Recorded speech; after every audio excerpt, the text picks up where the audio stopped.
In this video, I'm going to share with you a few of my favorite tips for LinkedIn for real estate agents in 2021.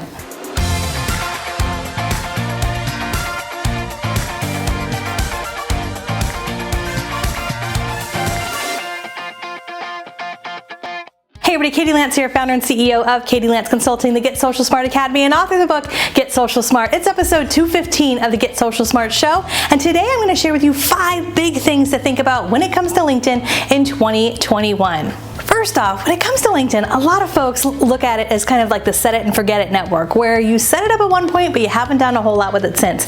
And LinkedIn has changed quite a bit. There's a lot of new updates, so that's what this video is all about.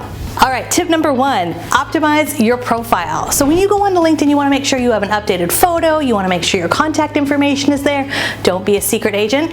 And one of my new favorite features for LinkedIn is there is a featured section on your LinkedIn profile. Now you can look at this through going to LinkedIn on a computer, on just on your desktop, but you can also see it on your phone if you download the app. And the featured section is really the featured section where it's going to highlight some of the best things about who you are. This is not the place to post every single listing, but if you have a video about you, or you have some testimonials about you, if you've written a book, or you have other links to resources about who you are, put those in your featured section. That's going to make a really big difference to your profile.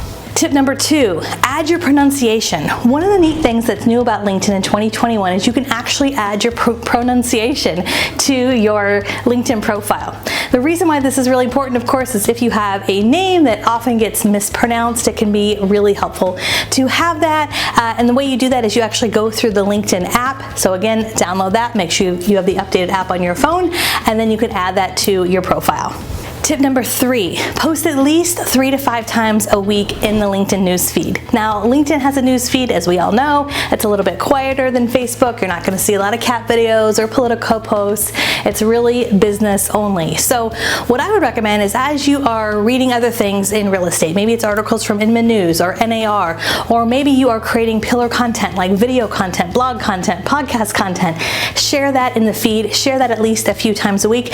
And guess what? If you're sharing your own content, there's nothing wrong with sharing your own content today, and then if it's still relevant and timeless and evergreen, you can share it again in 2, 3, maybe even 4 weeks.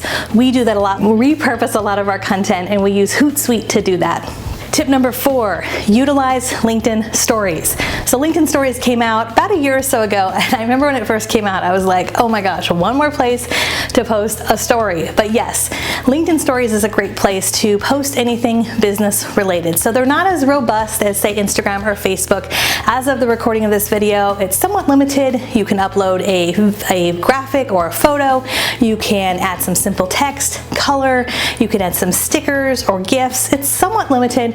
But if you are, again, creating any type of content, maybe you've got a new video, maybe you've got a podcast, maybe you've got a new listing or an open house, and you want to share that to your LinkedIn Stories, it's one more place to repurpose your content. Tip number 5, connect with prospects, clients, and colleagues on LinkedIn. This is one of the best places to first connect with people. You know, when you get an email from someone and they're inquiring about who you are and you're having a few conversations back and forth, maybe you've had a Zoom call or 2, but you're not quite ready to be Facebook friends. Well, LinkedIn is the place to connect with that person. So often after I'm having an email conversation with someone, I'll go on LinkedIn, search to see if they're there. If they're there, I will send them a connection request and add a small note. I might say something like, hey Julie, it was great chatting with you over the last few weeks. I'd love to connect with you here on LinkedIn. It's a great place to connect, and it's a great place to connect with agents as well. So I often look at LinkedIn as kind of like the ultimate networking party. You may not know everyone who wants to connect with you on LinkedIn, but often if someone is a 2nd or 3rd tier connection, a friend of a friend, these people who are kind of on the fringes of our lives, this is a great opportunity to connect on LinkedIn. All right, if you're listening to this wondering, okay, I got to get a handle on not just LinkedIn, but a lot of my social media, I would encourage you to download our free content grid.